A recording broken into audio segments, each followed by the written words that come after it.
Bismillahirrahmanirrahim. Assalamu alaikum students. We have already discussed the errors which do not affect the trial balance. Today we will see the examples of these errors which do not affect the trial balance. First we have discussed the errors. We have already discussed there are 7 types of error which do not affect the trial balance. The first error was error of omission. अब हम इसकी example देखते हैं कि error of omission की example हम कोई ले लेते हैं. अ credit purchases omitted from books. अब क्रेडिट परचेजेस थी वो ओमिट हो गई, मतलब कम्प्लीटली हमने रिकॉर्ड ही नहीं किया उसको, we forgot to record it. तो इसको क्या करेंगे, बुक्स ऑफ अकाउंट में रिकॉर्ड कर देंगे. इसकी रेक्टिफिकेशन ये होगी और इसकी एग्जांपल यही होगी, क्रेडिट परचेजेस ओमिटेड फ्रॉम. इसकी कोई भी एग्जांपल ले सकते हैं हम जो कम्प्लीटली ओमिट हो गई हो, हम भूल गए हैं उसको रिकॉर्ड करना. And second one the error was error of commission. इसकी एग्जांपल क्या होगी, a credit sales to J Briggs entered in the account of H Briggs. हमने क्या करना था, हमने सेल्स रिकॉर्ड करनी थी जे ब्रिग्स के अकाउंट में और एच ब्रिग्स के अकाउंट में कर दी. अब ये एग्जांपल है एरर ऑफ कमीशन की. अब इसको जो डेबिट किया था उसको क्रेडिट कर देंगे, वो ये हम नेक्स्ट में देखेंगे इसकी एग्जांपल में. The third one was error of principle. अब इसकी एग्जांपल क्या होगी, a repair debited to the wrong account like asset account. हमने रिपेयर था कोई लाइक हम रिपेयर ऑफ व्हीकल अकाउंट, अब उसको हमने व्हीकल अकाउंट में डेबिट कर दिया, मतलब एसेट अकाउंट में उसको डेबिट कर दिया, बचाए इसके एक्सपेंस अकाउंट में करते. उसका रिपेयर जो था ना एक्सपेंस अकाउंट था और एसेट अकाउंट था vehicle account. Repair of vehicle account में करना था डेबिट और हमने क्या किया, एसेट अकाउंट में कर दिया व्हीकल अकाउंट में. अब ये कंप्लीट जो है ना प्रिंसिपल की एरर है, एरर ऑफ प्रिंसिपल है. तो थे तो दोनों डेबिट ही, लेकिन ये एक्सपेंस की बजाय हमने एसेट अकाउंट में कर दिया. अब एसेट इंक्रीज कर जाएगा इससे, नॉन करंट एसेट. अब फोर्थ वन एरर था वो कंपनसेटिंग एरर था. अब इसकी एग्जांपल देखते हैं हम.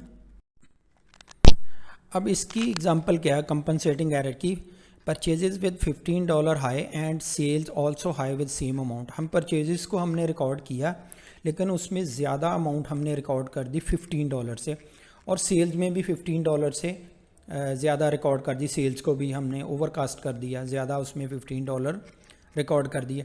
अब परचेजेस डेबिट होती हैं और सेल्स क्रेडिट होती हैं.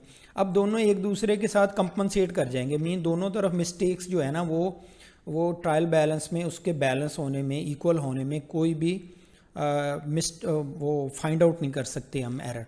ये ऐसा एरर होगा क्योंकि ये आपस में कंपनसेट कर गए हैं, क्योंकि उधर भी $15 अगर डेबिट में ज़्यादा हुआ है तो क्रेडिट में भी ज़्यादा हुआ.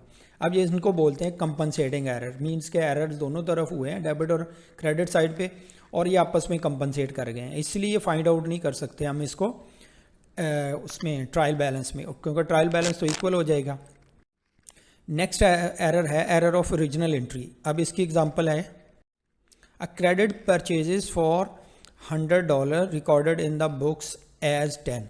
हमने $100 की परचेजेस की है ऑन क्रेडिट, लेकिन उसको रिकॉर्ड $10 से किया, $10 से डेबिट किया, $10 से क्रेडिट किया. अब अमाउंट तो डिफरेंट है, 100 और 10 में डिफरेंस है जी 90 का, लेकिन हमने चूँकि डेबिट और क्रेडिट में 10 किया है तो फाइंड आउट उसमें नहीं कर सकते हम, उसमें एरर को, मिस्टेक को हमने फाइंड आउट नहीं कर सकते ट्रायल बैलेंस में, क्योंकि ये ऐसा एरर है जिसमें अगर हम एक तरफ 10 करते एक तरफ 100 करते देन हम कर सकते थे उसको, क्योंकि उसमें $90 का डिफरेंस आ जाना था डेबिट और क्रेडिट में.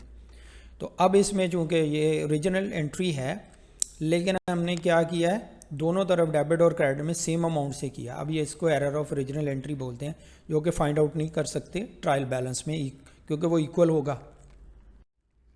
अब 6 वन है जी complete reversal of entry.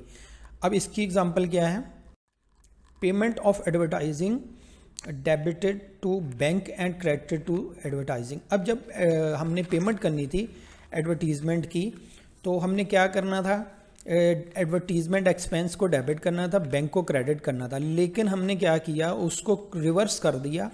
Advertising को डेबिट करने के बजाय क्रेडिट कर दिया और बैंक को क्रेडिट करने के बजाय डेबिट कर दिया। अब इससे भी उसमें कोई डिफरेंस नहीं आएगा, उससे कोई उसमें ट्रायल बैलेंस में कोई भी इक्वल होने में उसके या बैलेंस होने में कोई भी मसला नहीं होगा, क्योंकि दोनों तरफ डेबिट और क्रेडिट इक्वल होंगे और वो बैलेंस हो जाएगा ट्रायल बैलेंस। लेकिन इसमें अकाउंट जो है ना वो इंटायरली डिफरेंट होंगे, जो डेबिट होना था वो क्रेडिट, जो क्रेडिट होना था वो डेबिट होगा। 7 जो है ट्रांसपोजिशन एरर, इसकी एग्जांपल क्या होगी? Sales invoice for 263 entered at 236 in both ledger accounts.